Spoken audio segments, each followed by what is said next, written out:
Installez-vous là si vous voulez, Delphine. Merci. Alors ça nous donne... Qu'est-ce qu'il y a, Adrien? Non, ça me fait peur. Non, n'ayez pas peur. Alors on explique qu'il y a pas mal d'objets que vous avez créés ici avec nous dans notre appartement. Par exemple, sur les mannequins, des tenues complètes. Le t-shirt rose qu'on voit là, si on peut le filmer un petit instant, c'est vraiment vous qui l'avez fait entièrement? En fait, c'est parce que présenter la robe sans t-shirt, je crois que ça aurait peut-être plus. Oui, donc la jupe, c'est une jupe qui a été faite sur mesure. Et puis, pour pouvoir compléter la tenue, j'ai fabriqué le collier à base de boutons, de perles et de rubans, qui reprend tout à fait les couleurs de la jupe. Donc et là, vous avez fait tout un manteau vous-même? Oui, ça c'est un manteau donc dans un lainage anglais avec une doublure en soie. Super chic, hein? Et des anciens boutons que j'ai récupérés dans l'atelier de ma grand-mère qui sont encore en corne. Mais c'est 500 heures de travail, un manteau comme ça. J'ai pas calculé, mais il vaut mieux pas compter. Non, c'est ça. Mais en fait, ça nous permet de revenir à ce qu'on disait avec Ingrid il y a un instant, au sujet notamment des grandes tailles. Ça peut aussi être une solution de créer soi-même ses vêtements. Oui, l'intérêt de la couture, c'est pouvoir soit acheter des vêtements et les adapter, ou fabriquer complètement une pièce quand on a des proportions qui sont pas dans le prêt-à-porter courant. Et c'est pas tellement cher de fabriquer ces vêtements. Bon, c'est cher en heures de travail, je suppose, mais en matériaux, ça dépend évidemment le textile qu'on choisit. Alors, sur nos petites tables ici, c'est quoi ce que vous avez créé? Eh bien là, ce que j'ai créé, comme j'ai des longs cheveux et que je prends des douches tous les matins, je me suis dit, j'aimerais avoir une charlotte de douche qui soit rigolote, qui mette un peu d'ambiance dans la salle de bain. Ce sont des charlottes de douche. Voilà, donc en fait, j'ai travaillé avec du coton enduit, qui permet donc d'avoir un matériau qui est complètement 100% imperméable. Et puis j'ai laissé venir la créativité et on est parti dans les couleurs et c'est super sympa ça. Dans le délire, voilà. Alors on rappelle donc Delphine Gérard que vous êtes à Enghien, que vous avez 37 ans et vous avez un background un peu curieux puisqu'en fait vous avez une formation d'ingénieur architecte. Oui, exactement. Qu'est-ce qui vous a amené à la couture? La couture, c'est une activité qui est en moi, c'est un savoir-faire qui a été transmis par ma grand-mère. Et donc, à un moment donné, je me suis dit, qu'est-ce qui me fait vraiment plaisir dans la vie, de quoi j'ai envie?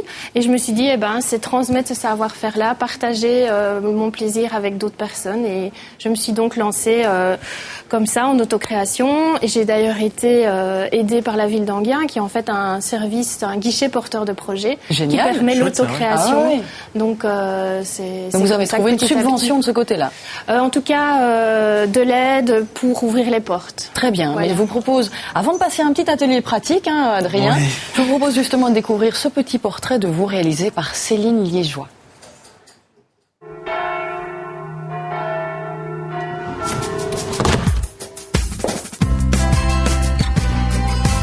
Et ben voilà, c'est parti pour une belle matinée de couture.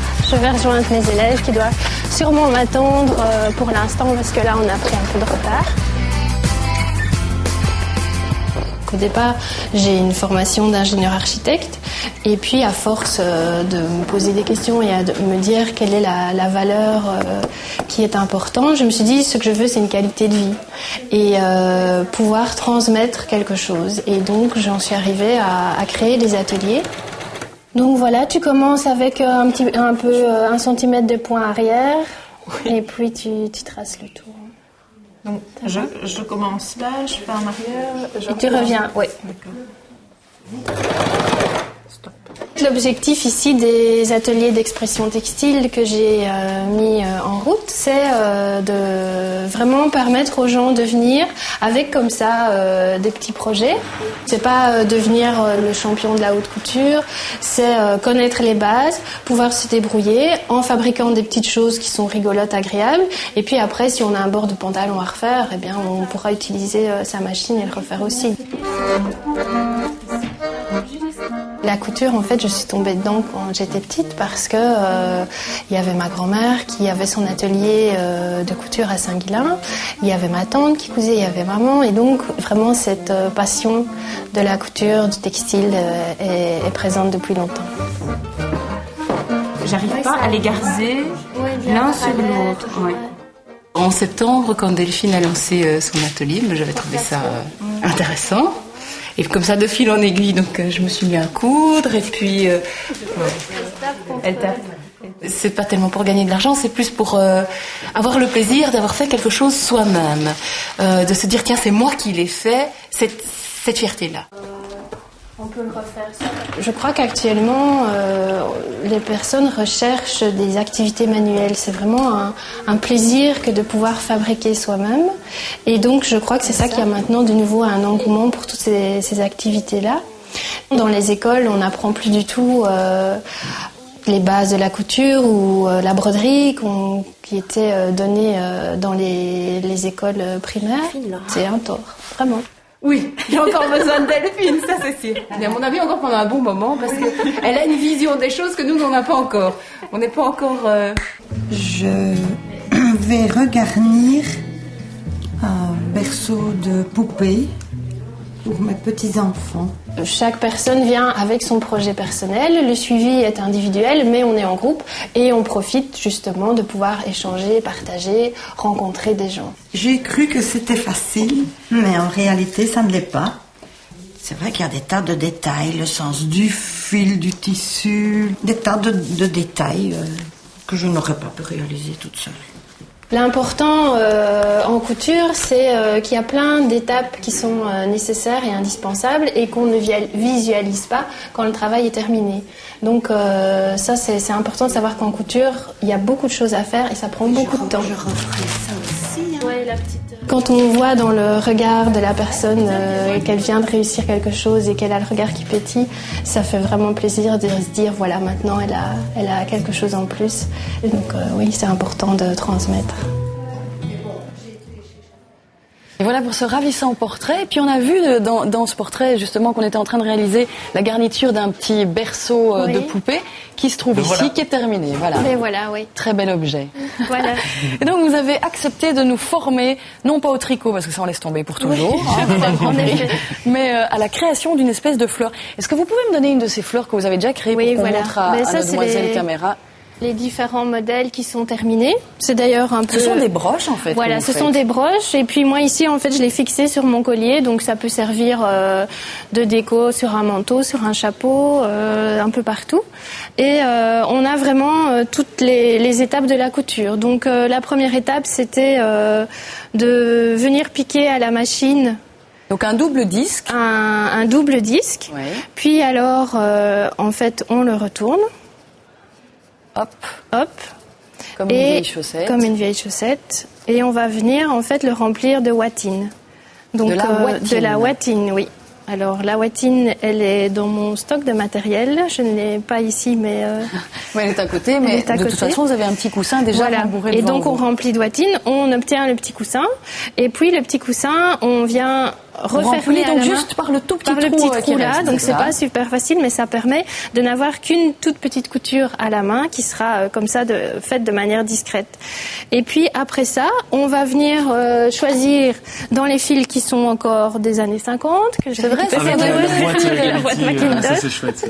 On fait pas de pub, mais bon, quand même. Et donc ça, c'est du cordonné. C'est un fil qui est un peu plus épais et qui va permettre donc de venir tracer les différents pétales en venant placer le fil et le serrer. Et puis après ça, on a le choix de venir prendre un petit bouton. Avec donc un bouton sans trou dans la panoplie de boutons et de venir terminer la broche. Et puis par après, sur l'arrière, on a la petite fixation en métal pour avoir une broche tout à fait terminée. Et avec ça, on a un petit apprentissage de la couture. Allez, voilà. il faut qu'on essaye. On n'a pas des masses de temps, hélas, donc on va commencer tranquillement. Ouais. Et puis je pense que ça va être bien. Hein. Oui, ça va être déjà, ce que je peux vous proposer, c'est de prendre la bobine de fil, de couper à peu près un morceau d'une 60aine de centimètres, de l'enfiler sur une aiguille et d'y faire un nœud. Okay. D'accord. C'est déjà un bon exercice, donc voilà ça. Tenez votre bobine. Merci. Alors, 60 centimètres à peu près, je sais pas. Une envergure d'albatros, moi, ça va être plus. Ça, c'est joli. J'aime bien ce fil-ci. Donc 60 cm, c'est précisément ceci. C'est ceci. Oui, exactement, Joël. Vous avez tout à fait raison. Vous voulez bien me couper mon fil, Adrien? Mais non. Ah, pardon, Pas trop, hein. Plus c'est long et plus... Ouais, voilà. Plus ça fait des nœuds après. D'accord. Si c'est long, plus c'est long, hein. Alors, ici... Je suis en train de penser à un truc merveilleux, Adrien. Plus c'est long? Non, bravo. Non, comme on est pris par le temps, et que moi je vais peut-être poursuivre notre rendez-vous. Je vais devoir commencer. Vous pourriez peut-être travailler seul avec Delphine. Peut-être. Ça serait sympa, je peux ça. me mettre à côté d'elle alors. Vous Oui, m'autorisez? vous savez quoi, c'est Merci, le Joël. mieux à mon avis. Vous n'avez pas fait la même crise qu'avec Virginie Hoc? Non, peux je me vais mettre à côté. éviter des D'accord. crises de jalousie. Merci. C'est gentil. Donc voilà. Je vous laisse donc nous dévoiler vos talents de couturière. Oui, Adrien. vous inquiétez pas pour moi. Je vous propose alors de faire mon job, c'est-à-dire de montrer le site internet de Delphine justement. Il est là, vous. Ah ben voilà, il est déjà. Voilà. Atelier d'expression textile. Et donc c'est Delphine, www.delphinegérard.be. Attendez, il y a des photos. Oui, il y a des photos, il y a des très belles photos. Regardez. Oh. Et c'est un très chouette site. On parle même de Sans Chichi sur ce site, puisque C'est vrai vous annoncez que vous allez passer chez nous. Donc c'est super. Et il y a des belles photos. C'est un très beau site, tout nouveau, tout neuf. Et où on découvre évidemment aussi comment participer Exactement. aux Oui, ateliers. il y a l'agenda complet de toutes les activités Voilà. à venir pour les vacances de Pâques, pour les ateliers permanents, plein de choses. Voilà.